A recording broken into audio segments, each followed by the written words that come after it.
Hey guys, আসসালামু আলাইকুম। আবারও আসলাম সকাল সকাল আরেকটা নতুন ব্লগ নিয়ে। আজকের ব্লগটা একটু অন্য ধরনের হতে যাচ্ছে। আপনারা সাথে থাকবেন, দেখতে পারবেন আমি কোথায় যাচ্ছি। সকাল সকাল দেখতে পাচ্ছেন হাতে ব্রাশ নিয়ে দাঁত ব্রাশ করতে আসি আর যাইতেছি চারোদিকে জঙ্গল। এই জঙ্গলের মাছ দিয়ে আমি যাইতেছি, সেখানে যাব আমি আমার পাট খেতে।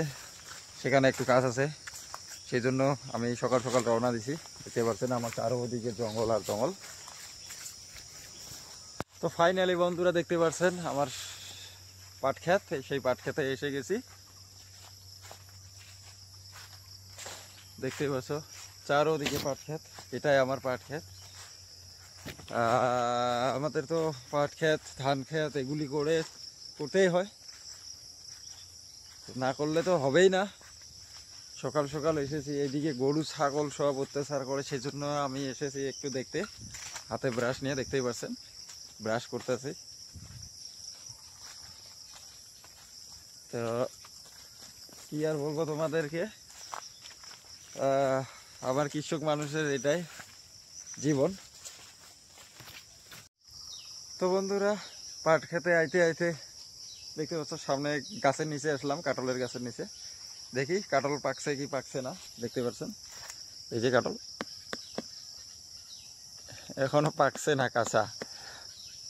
বহুত বড় বড় কাঁঠাল, এখনো পাকছে না। এই যে উপরে আরো আছে, আরো এইদিকে আমার দেখতে পাচ্ছ ওই যে ওইদিকে গাছ আছে। এই যে এই গাছেও ধরছে, এটা আমার সুপারি বাগান। তো এটা হলো আমাদের আম গাছ।